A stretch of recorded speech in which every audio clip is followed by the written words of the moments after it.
بھائی محمد بن ابو بکر کون ہے اور ان کا حضرت عثمان غنی کی شہادت سے کیا تعلق ہے؟ رہنمائی کرنا ہے۔ حضرت جناب محمد بن ابو بکر رضی اللہ تعالیٰ عنہ کے کردار کو سمجھنے کے لیے ہمیں کریم آقا علیہ الصلوۃ والسلام کی 11ویں زوجہ سیدہ میمونہ رضی اللہ تعالیٰ عنہ ان کے نسب کا ہم تھوڑا سا ذکر کریں گے تاکہ حضرت محمد بن ابو بکر رضی اللہ تعالیٰ عنہ کا کردار جو ہے وہ ہمیں تفصیل کے ساتھ سمجھ آ سکے۔ کریم آقا علیہ الصلوۃ والسلام کی 11ویں زوجہ جن کا نام سیدہ میمونہ رضی اللہ تعالیٰ عنہ ہے، ان کی جو والدہ گرامی ہے ان کا نام ہند ہے۔ ان کا پہلے نکاح ہوتا ہے، ایک شخص کے ساتھ شادی ہوتی ہے جن کا نام ہے امیس خثامی،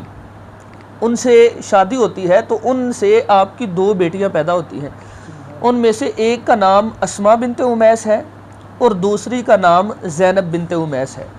جو اسماء بنت امیس ہے ان کی شادی ہوتی ہے سب سے پہلے ہجرت حبشہ سے پہلے حضرت جعفر بن ابی طالب رضی اللہ تعالیٰ عنہ سے۔ اس سے پہلے ایک اور بات میں ذکر کر دوں یہاں پہ کہ اس کے بعد جب امیس خثامی کا وصال ہو جاتا ہے تو اس کے بعد آپ کی جو والدہ ہے ہند،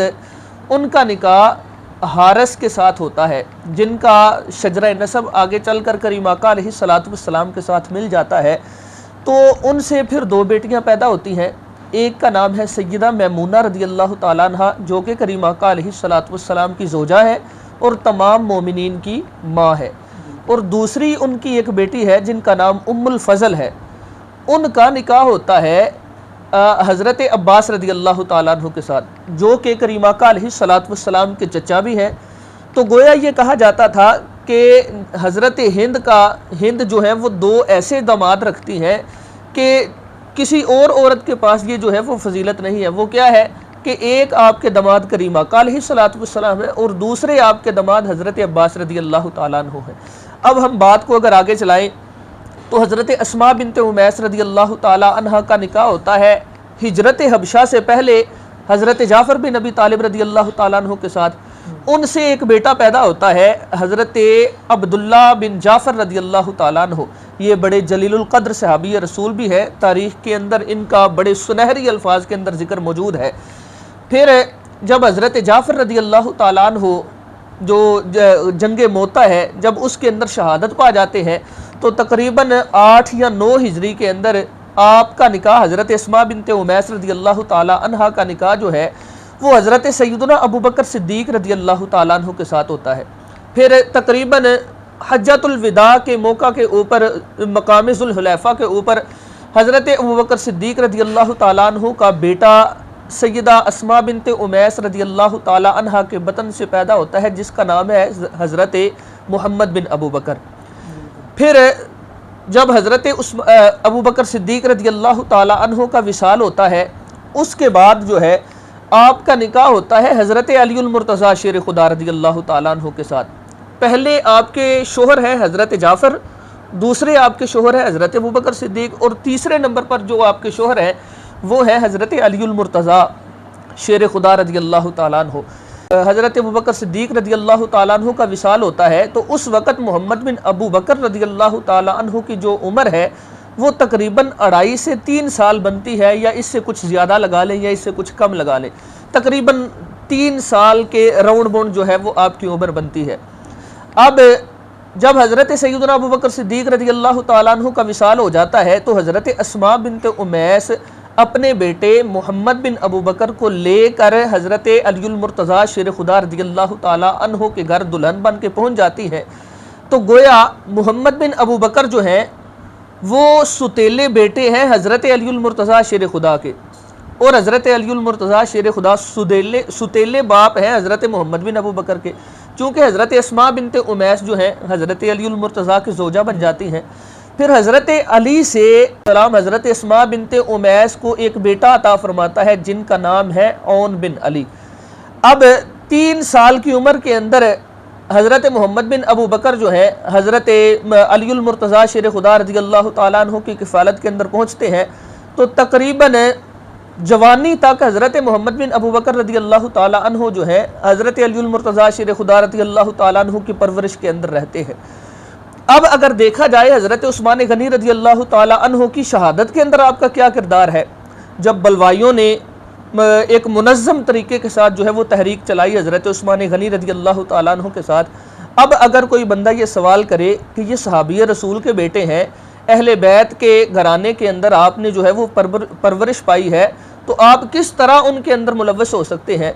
تو عبداللہ بن سبا جو تھا اس نے اتنے منظم طریقے کے ساتھ یہ تحریک چلائی تھی کہ چونکہ جوانی کے اندر جب جوانی کا جوش ہوتا ہے، جب انسان کو کسی طریقے کے ساتھ بہلایا جائے، جیسے ایک بہت بڑا اسلام کے اندر فتنہ آیا جس کو حسن صبا کہا جاتا ہے، اس نے بڑے بڑے لوگوں کو ورگلایا، جو اپنے آپ کو بڑا بڑا ہودی خاں اور اپنے آپ کو بڑا بڑا جو جرری سمجھتے تھے، ان کو بھی حسن بن صبا جو ہے وہ ورگلا گیا۔ جیسے کہہ لیں کہ ایک میڈیکل سائنس کے اندر جس کو ہپناٹائز کہا جاتا ہے کہ ذہن کو برین کو واش کر دینا، ذہن سازی کر دینا یا برین واش کر دینا، تو اسی طرح وہ تحریک جو ہے وہ بڑے منظم طریقے کے ساتھ چلائی گئی۔ تو محمد بن ابو بکر جو ہیں جن کی پرورش حضرت علی المرتضیٰ شیر خدا رضی اللہ تعالیٰ عنہ نے کی ہے، اب اگر کوئی بندہ یہ کہے کہ محمد بن ابو بکر جو ہیں وہ حضرت عثمان غنی رضی اللہ تعالیٰ عنہ کی شہادت کے اندر ملوث ہیں، تو میرا یہاں پر یہ سوال ہے کہ آپ کی جو پرورش ہے وہ حضرت علی المرتضیٰ شیر خدا رضی اللہ تعالیٰ عنہ نے کی ہے۔ اگر آپ اعتراض لے کر جاتے ہیں حضرت ابو بکر صدیق کے اوپر، تو پھر ڈائریکٹ اعتراض حضرت علی المرتضیٰ کی پرورش کے اوپر بھی جاتا ہے کہ آپ اپنے ستیلے بیٹے کی ایسی پرورش ہی نہ کر سکے کہ ان کے دل کے اندر صحابہ کا جو ہے وہ پیار ہوتا، احترام ہوتا۔ تو گویا جب حضرت محمد بن ابو بکر آپ کے کمرے کے اندر پہنچتے ہیں، حضرت عثمان غنی رضی اللہ تعالیٰ عنہ قرآن پاک کی بڑی تلاوت فرمایا کرتے تھے، آپ نے دیکھا کہ محمد بن ابو بکر آیا ہے، تو آپ نے فرمایا کہ اے محمد بن ابو بکر، اگر آپ کے والد آج زندہ ہوتے تو آپ کے اس عمل کو بڑا ہی سخت ناپسند فرماتے۔ جب آپ نے یہ جملہ سنا تو شرمندگی کی حالت کے اندر وہ ان کے کمرے سے باہر نکل گئے۔ اب یہ کردار ہے حضرت عثمان غنی رضی اللہ تعالی عنہ کی شہادت کے ساتھ حضرت محمد بن ابو بکر کا۔ اب اس کا نتیجہ نکالیں، محمد بن ابو بکر بیٹے ہیں حضرت ابو بکر صدیق کے، ان کی پرورش کی ہے حضرت علی المرتضیٰ شیر خدا رضی اللہ تعالیٰ عنہ نے، چونکہ وہ تحریک جو ہے وہ بڑے منظم طریقے کے ساتھ چلی تھی، اس وجہ سے آپ تھوڑا سا جس کو کہہ لیں کہ اجتہادی غلطی ہو گئی، تھوڑا سا ان کے ساتھ مل گئے، جب آپ کو یاد کروایا گیا تو پھر وہ اس تحریک کے ساتھ جو ہے وہ جدا ہو گئی۔ میں اپنے ناظرین کے ساتھ یہ بات کرنا چاہتا ہوں، اگر آپ تاریخ کا مطالعہ کریں تو آپ کو ایسے واقعات ملیں یا ایسے جملے ملیں یا ایسی باتیں ملیں جو آپ کو معاذ اللہ صحابہ کے خلاف کر رہی ہوں، اہل بیت کے خلاف کر رہی ہوں، تو آپ اسی وقت جو ہے تاریخ کی کتاب بند کر دیں اور رب ذوالجلال کے اس فرمان کو یاد رکھیں، وَكُلًّا وَعَدَ اللَّهُ الْحُسْنَى، اللہ تعالیٰ نے کریم آقا علیہ السلام کے صحابیوں کے ساتھ جنت کا وعدہ فرما لیا ہے، اور قرآن کا ایک اور وعدہ ہے صحابہ اکرام رضوان اللہ علیہم اجمعین کے ساتھ، کریم آقا علیہ السلام کے جتنے بھی صحابہ ہیں، آپ کے جتنے متبعین ہیں، ان کے ساتھ قرآن کا ایک وعدہ ہے۔ قرآن کہتا ہے رضی اللہ عنہم ورضوا عنہ، اللہ ان سے راضی ہو گیا اور یہ اللہ سے راضی ہو گئے۔ جب قرآن صحابہ کرام رضوان اللہ علیہم اجمعین کو یہ شورٹی دے رہا ہے تو پھر ہمارا یا آپ کا یہ حق نہیں بنتا کہ صحابہ کرام رضوان اللہ علیہم اجمعین کی شان کے اندر ہرزہ ثنائی کرنے کا یا آپ کے خلاف زبان درازی کرنے کا۔ ہم اپنی زبانوں کو گندا کر رہے ہیں صحابہ کرام رضوان اللہ علیہم اجمعین کی شان کے اندر بول کر، آپ کی شان کے اندر ہرزہ ثنائی کر کے۔ تو ہمیں یہ سبق حاصل کرنا چاہیے کہ ہم صحابہ والے بھی ہیں اور اہل بیت والے بھی ہیں۔ ہمارے ایک ہاتھ کے اندر دامن صحابہ ہے اور دوسرے ہاتھ کے اندر دامن اہل بیت ہے۔ رب ذوالجلال کی بارگاہ میں دعا ہے کہ اللہ کریم ہم سب کو جو ہے صحابہ کرام رضوان اللہ علیہم اجمعین کا اور اہل بیت اطہار کا محب بھی بنائے اور عاشق بھی بنائے۔ اللہ کریم ہم سب کو ہدایت نصیب فرمائے۔